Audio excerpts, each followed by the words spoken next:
Welcome, and thank you for joining us for the Creating Community Impact through the donor engagement session. This session is going to be about how foundations can engage donors around identified needs in the community, learn about the ways community foundations of varying sizes are connecting donors to needs in the community in new, tried, and sometimes creative ways. I would like to take a moment to have our panelists introduce themselves at this time. You want to start, Dawn? Sure.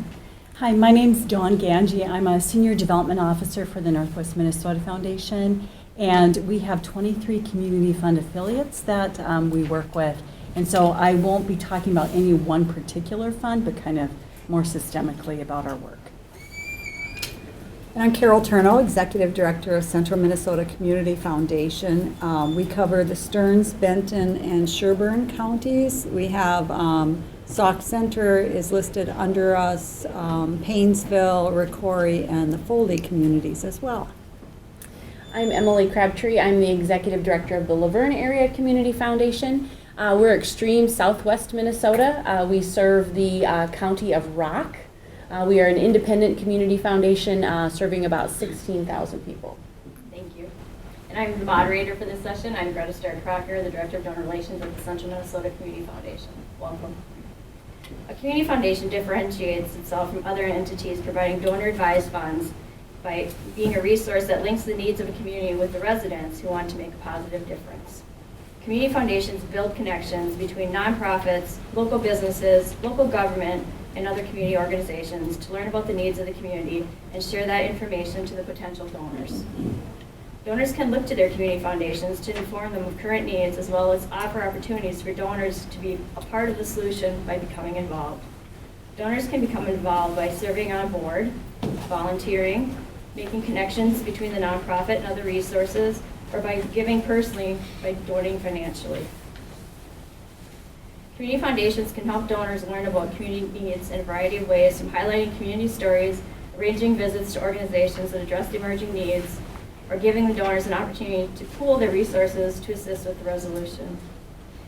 Our first question for our panel today is, what are some of the ways that your foundation engages your donors with community projects? Who would like to go first? Well, I'll start. So, one of the ways of when there's a project, the community foundation in Luverne, we serve as that reputable place for people to trust that I can give a gift there and I know that it's going to go where it's meant to go. Through education, through teaching people, through holding of many of the nonprofit funds, through the sharing of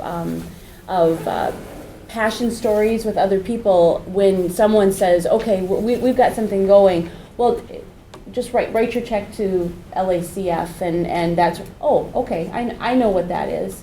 And so there's this comfort, this blanket, if you will, for these smaller organizations or other projects that are happening, that when they're trying to reach their donors, that we have established ourselves as a reputable, trustworthy, transparent nonprofit organization, that when you write your check to us, it's going to go, where it was intended to go.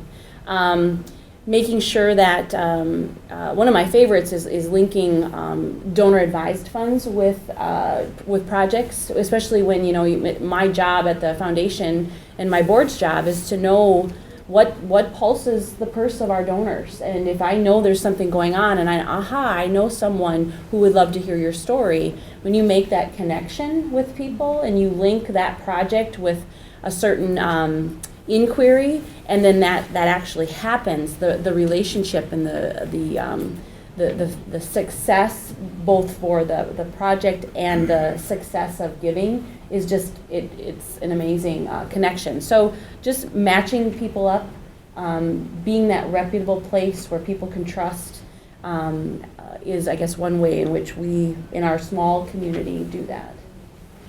Thank you. So similarly, we have a long history of looking at what the needs are in the community. So being partners and collaborating with a lot of the business leaders and government leaders to know what's going on, and then really spending time with the nonprofits to learn about what their mission is, what their current needs are too, so that when we meet with donors and they're talking about them being passionate about something, an area, but not really sure what all is out there. We were able to inform them with, here's some ideas that you might want to check out and look at.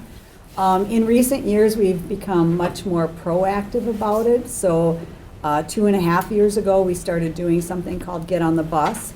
And that's an opportunity. We invite our donors to get on the bus with us and learn about an emerging need. So it is about visiting a nonprofit, but typically they get on the bus and they first hear about what the problem is that the community is facing.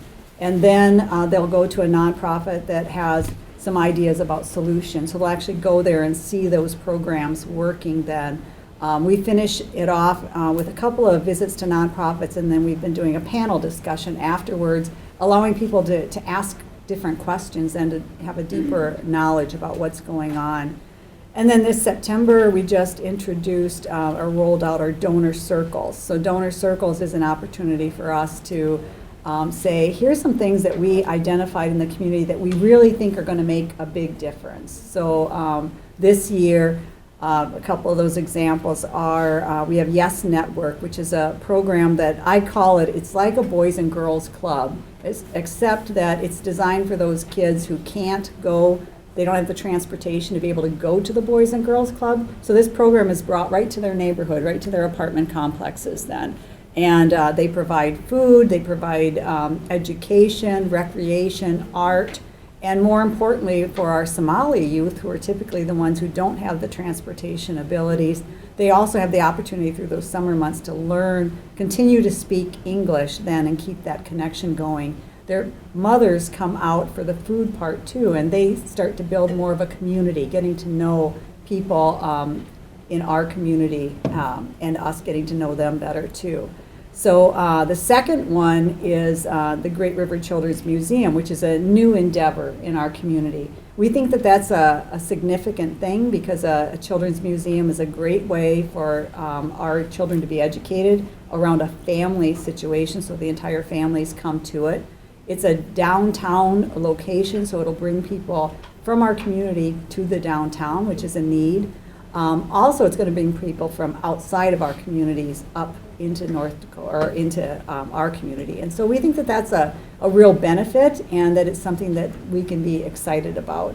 So the third one is our donor impact, our community impact fund. And that one is, we do a Difference Maker grant round every year. And our Difference Maker grants are larger, and it's all based on what are the needs. But in this case, it's a competitive round. So we just kind of throw out, here's the parameters. We look at all the applications, and we decide what things we should fund then. We have a small pool of money, so this is a way for us to expand the dollars that we have available to make a larger impact. So just for an example, our grant making used to be, if we had a large project and we wanted to do a $25,000 grant, the only way we could do it was to give $5,000 a year for 5 years. That's committing you for 5 years. Next year, if you do that again, you keep dwindling the amount of money that you have available for current needs. We want to change that up to be able to say, if you need $25,000, here's your $25,000. The next year, we're on to whatever the newest project is. So keeping it current. So the Northwest Minnesota Foundation, we cover everything from Bemidji up to Lake of the Woods, over to Hallock, the North Dakota border, and then back down to Norman County, which is right north of Fargo-Moorhead. A little over 14,000 square miles, 23 community affiliates. So our staff really works with our funds to really, in connecting with donors, really to help them find ways of telling their story better. And so how can they get their message out to their donors, and both current and potential donors? So one of the things that we've helped them do in the past is to do a community video. And so we have a number of funds who actually have a video about their community that is tied to like their city webpage, and also then on their fund's Facebook page. So we really try to do some interaction between those two social media platforms, so people can really get more of a message about what is that community trying to do and what do they currently have available. So we also do a lot of cross-promotion for projects that community funds are doing on the NMF Facebook page. And we've really increased our Facebook reach right now. And actually, one of our funds a few years ago, this is an anomaly, I know, but they received a $25,000 donation from a community alumni who had liked their Facebook page, their community fund Facebook page. So I think it's really about just keeping people informed, for current and potential donors about what that reach is, what the impact is. A lot of people have deep roots back to their hometowns. And the more that you can share what it is that you're doing with them and how they can make an impact back home is really something that's important. We just had a community of Middle River that their school closed. And they wanted to keep the school open as a viable community center. And one of the things that they did, the city just said that they would buy the school from the school district for $1, but the cost of keeping the school open and hosting programs there and things is rather expensive. But their mascot is the Skippers. I'm not sure how they came up with sailing in landlocked Minnesota, but Skipper, and they had Skipper Palooza, which was this really fun event in their community. And they were able to raise over $40,000 from just by telling their story about why it's important to keep that school open. And Middle River has a few hundred people in it. We only have 12 cities of over 1,000 people in our 12-county region. And so we have a lot of small communities, but it really is about, sharing your story, whether it's on a video or social media. We also have some articles that we've put together about what is a community foundation and why would you ever be interested in giving to one? Because the concept of endowment is often difficult to grasp. And a wise woman I once worked with helped us come up with some information about, and it's a message that we still use today. It's the difference between giving an apple today or an apple tree today. So an apple is great and you can eat it and it's delicious and it will sustain you for that day. But think about planting an apple tree and having that bear fruit well into the future and really nurturing your community for a long time to come. And so we still use that analogy often when we're talking about why endowment, why is it important for your community and donors to think about that and really think about the long-term impact they can have on their community. I like that analogy. As we move into our second question, we often rely on gathering metrics or sharing stories to show how effective communications are at meeting their mission. The question for the panel is, how do you measure the level of donor engagement your foundation helps to create? I'll go again. Go ahead.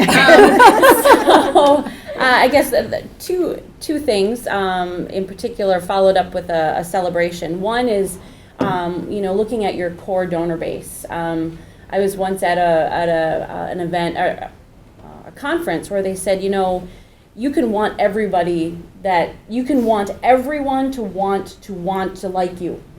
Everyone should want to give to the community foundation. But the fact of the matter is not everybody is going to. Everybody has different passions and different visions. So chase the people who are thirsty. Don't chase the people who aren't thirsty. If they're thirsty for what you do, then those are the people that you give your attention to. And that number, while you maybe want 500 people to be thirsty, that might only look like 150.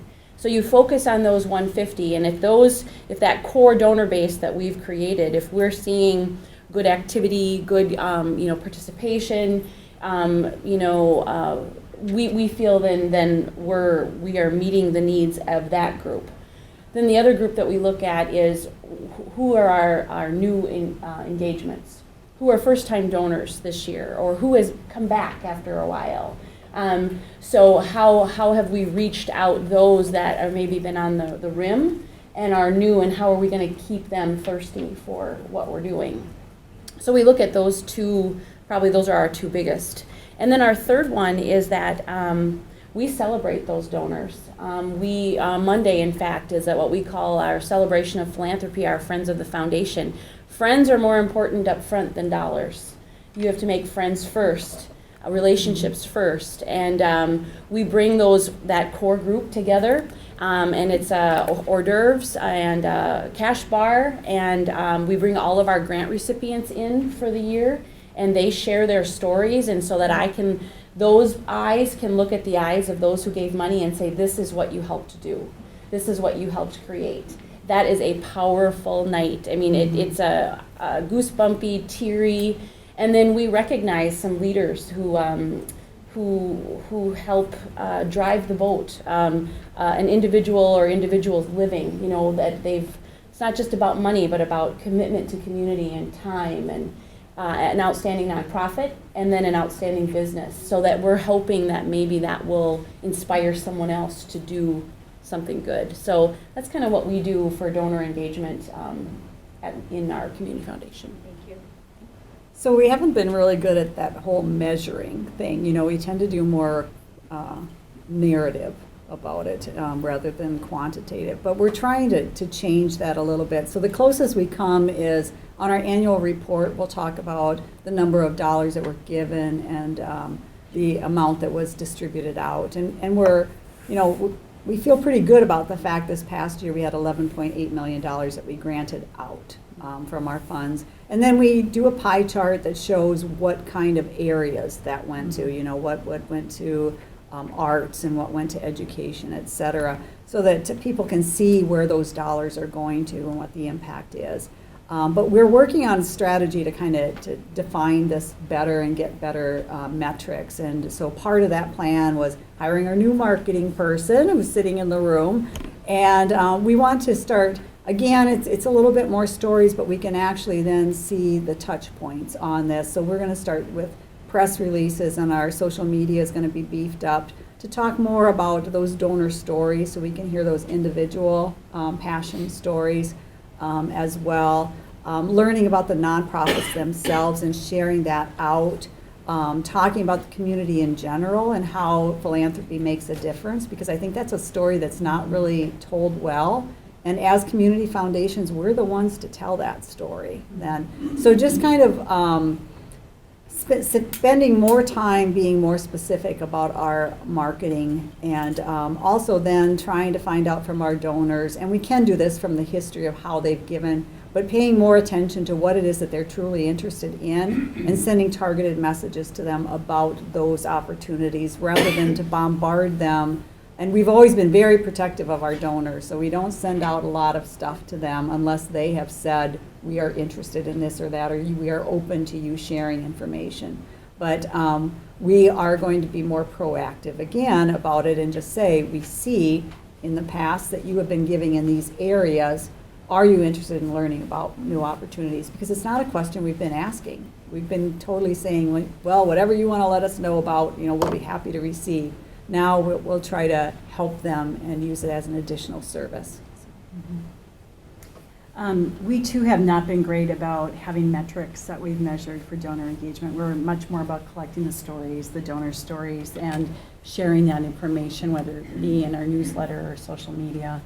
And we are also working on some strategies to determine what are those metrics that we really want to measure. One of the things we have started doing this last year, particularly for our donor advised funds, is we're doing donor impact reviews and summaries.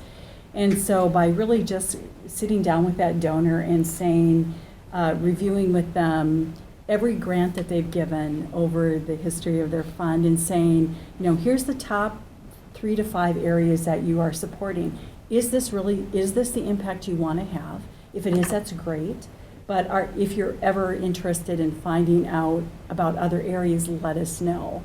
And I did sit down with a donor and they said, I'm not sure this is. I'm not sure this is really the impact I want to have. So let's get back together in a couple months and think about it, when I get back home after the winter. And so they're gonna, we'll have another meeting and they can really think about what is important to them, where are their passions, and is their fund really meeting that? So I think just by even sitting down with those donors who have advised funds and talking through that. We also have giving circles that we do donor recognition, and so we had our event this last fall, and I think you know when you've connected with the donor when they will actually get up and challenge everybody in the room to give to a fund. And because they have been so happy with the impact that they've been able to have with their fund, that they challenge people in the room. He says it's easy to set up a fund, everybody should do it. So that kind of messaging for those donors to be an ambassador for you is really important to do. So. Thank you. Our next question, leading into it, impact is a key thing in communities all over, and there's many different ways to do impact. And the question for the panelists, can you share a time when there was a significant impact to the donor, nonprofit, or community foundation of the connection that the foundation made? Who would like to go first? So I will this time, and for those of you who are in the room the last session, I'm going to talk about Painesville then as being an excellent example. So the Painesville area community is a community that has a lot of industry in it, and it's a lot of people who have started their own businesses. What they were finding is that they were having a hard time getting employees. Their young people were basically graduating from high school and leaving town. There's been this focus, in the recent past about a 4-year degree constantly, and now we see that there's more need for these vocational jobs. And so they were very proactive about this. And so they got together with their school and they talked about these needs, and the school was definitely on the same page. They wanted to have more programs available that would lean children or their kids into going into these roles. So the Community Foundation raised money, and their goal is to raise $1 million. In the first year, they raised $600,000 in endowment for the school.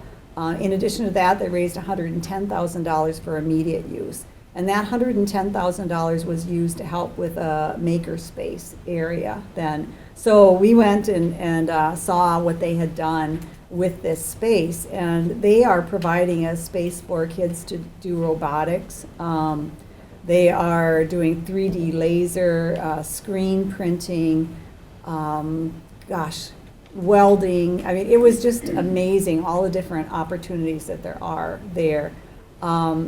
They are continuing to find that people are interested in it, and the way that they started this fundraising was to go to a couple of people who are business owners who are very much interested in helping their businesses to grow by getting people involved.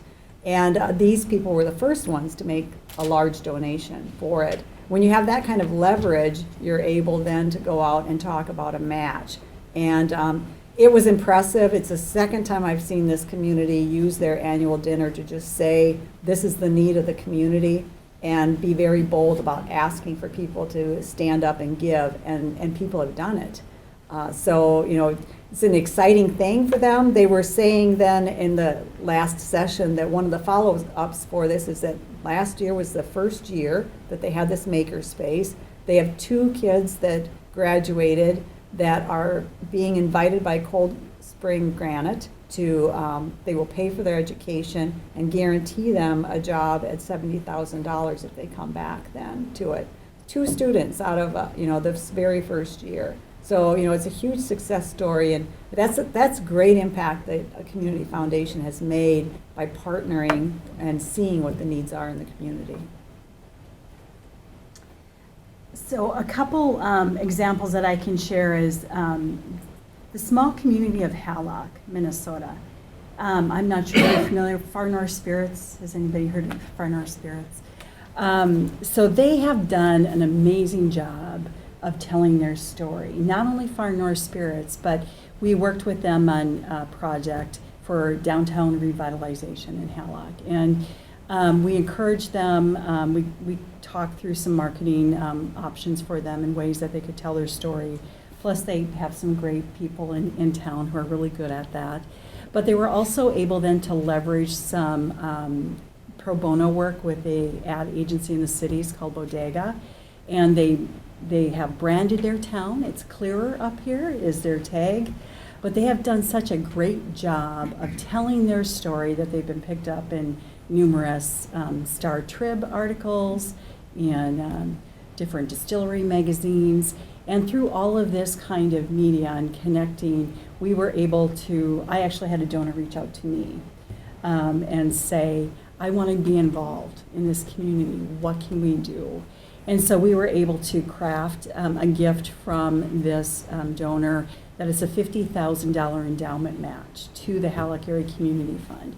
So if the Hallock Area community raises $50,000 over 3 years, that they can access this full match from this donor, which is a huge boost for the community of Hallock. And Hallock, looking at what they had available to raise those kinds of endowment dollars before the rain hit at harvest time, most of the farmers and the producers in Hallock were able to get their wheat off. And we branded a semi-truck with a big banner that says Hallock Area Community Fund, and they went and they collected grain. They went and collected wheat, $25,000 worth. And so they've already raised half of their match in just a couple months. They've had fully expected to be able to raise a full match if they would have been able to harvest their soybeans. But it's about using, I think, telling your story, using what you have available, what is in your community that is unique and different to tell your story. And then donors will find you, which I think is an interesting thing too. And we've had that happen a couple other times. We've had the Wolf Center in Bemidji is a new drop-in homeless center. The community of Bemidji has a large homeless population. And so we had a rapid response to homelessness. Winter hit really early last year. It was really cold in October. We knew we had a lot of people that were out on the streets in Bemidji. And once we started telling that we were going to have this rapid response and bring those different organizations together to be able to respond to homelessness, we did have a donor that says, I want to, he's anonymous, but he says, I want to put $10,000 toward this for the next 3 years. Each year we'll put $10,000 towards this so that this center, this drop-in center, can stay open more often. So, we've had the good fortune that if we tell our story well, we have had donors find us, which is really a wonderful thing to be able to do too. And then for those donors who already have a relationship with us, we have found just by sharing needs. We have one particular donor that is also anonymous, but we had one of the churches that does drop in homelessness. We did approach him and we needed a new furnace and boiler for that facility, and it was no problem. He knew that this was an important need in his community. And so these people are really passionate about their communities, and just helping them see the need is often the only thing that you need to do. I have a fun story of the high school PE teacher came to me and said, Emily, I've got this lifetime fitness class. It's a small group of upperclassmen, usually juniors, mostly seniors. And he said, I have this unique opportunity to take, we have an indoor pool in our community, to take them and offer some lifeguard training opportunity, some life-saving. But the cost for the coursework is prohibitive.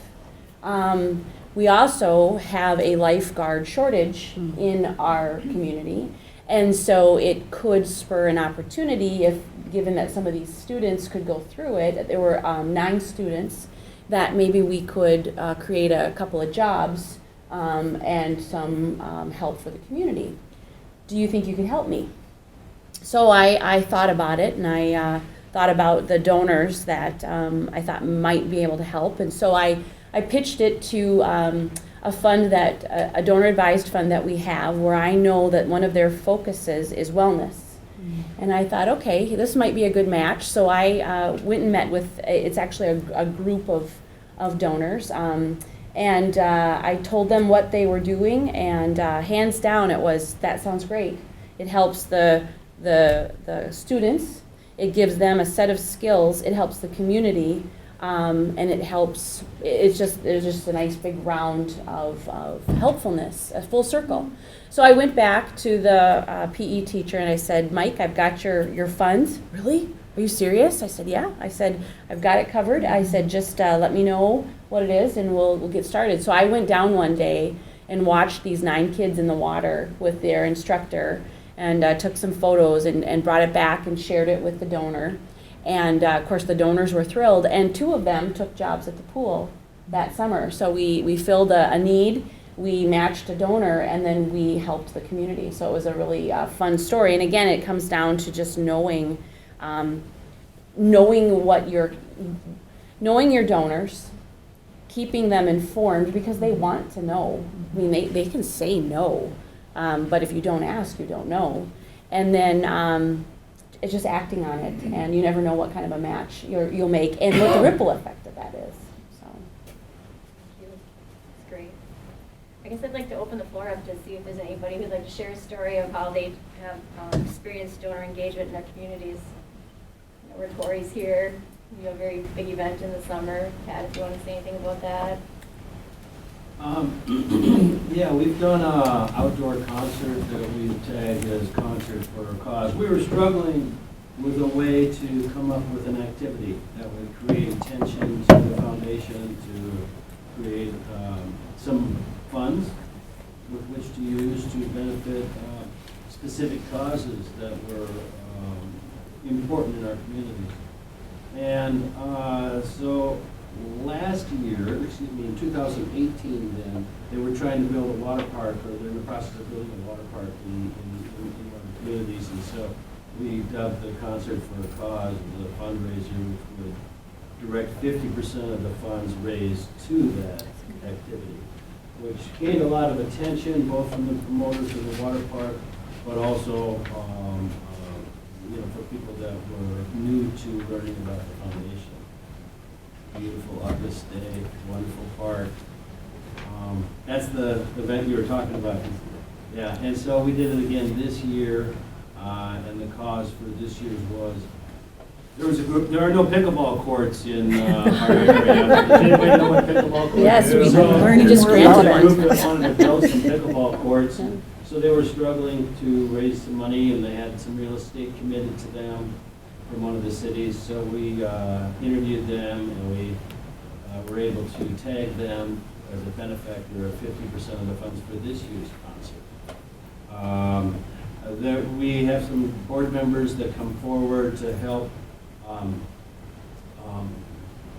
spur the event along so that there are limited expenses that the event needs to cover, which definitely gives it an easy, well, nothing's easy. It definitely launches it into being a profitable event without being very expensive for the participants that come on out. I mean, what did it take us, $20? Thank you. Does anybody else have a story they'd like to share? Sure, go ahead.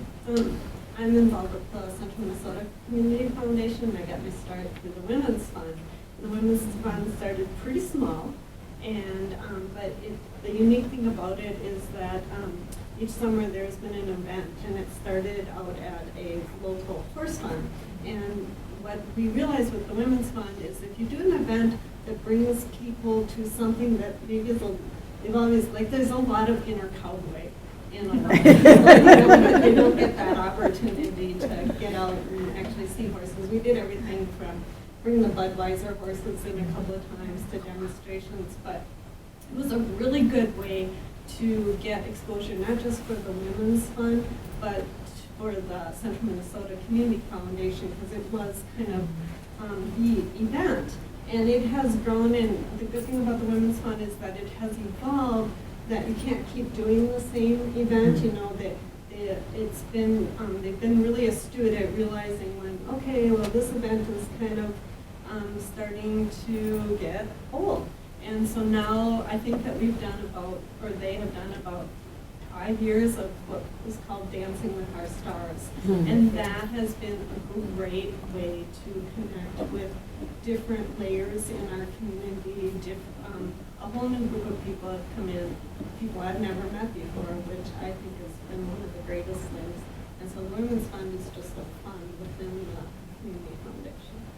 Thank you. Anybody else?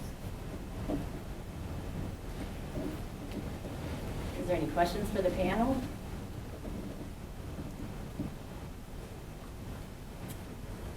I have a question. Have any of you experienced growth in a way where that grassroots donor advice fund to cause matchmaking becomes a little bit more unmanageable? And if so, do you have any suggestions on how to?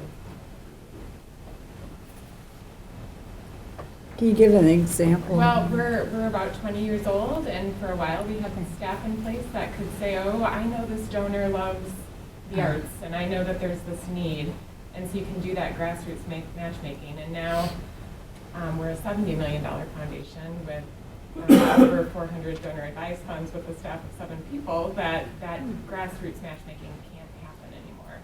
So do you have any suggestions on how to take it to the next level? One of the things that we're doing is, because we're older and more established too, and some of those funds are very old, we started doing donor fund reviews. So it actually gives us an opportunity to then to sit down with a donor, find out if the agreement that they wrote way back when still applies. It also allows us then, what we do is we look at a 3-year history of what they've given to, so we can kind of talk about what their passion is and whether there's any changes that we should be aware of, and also be able to talk to them about what we're doing now to see if there's any interest in that as well. So kind of helping to build that matchmaking relationship. It also allows us to solidify the impact that they've been able to create. So what we do is we tell them the total dollar amount that they've given to their fund, how much they've granted out from their fund, what the earnings has been on that fund as well, but really talking about the impact that they have created themselves, and then the power of what we can do together then.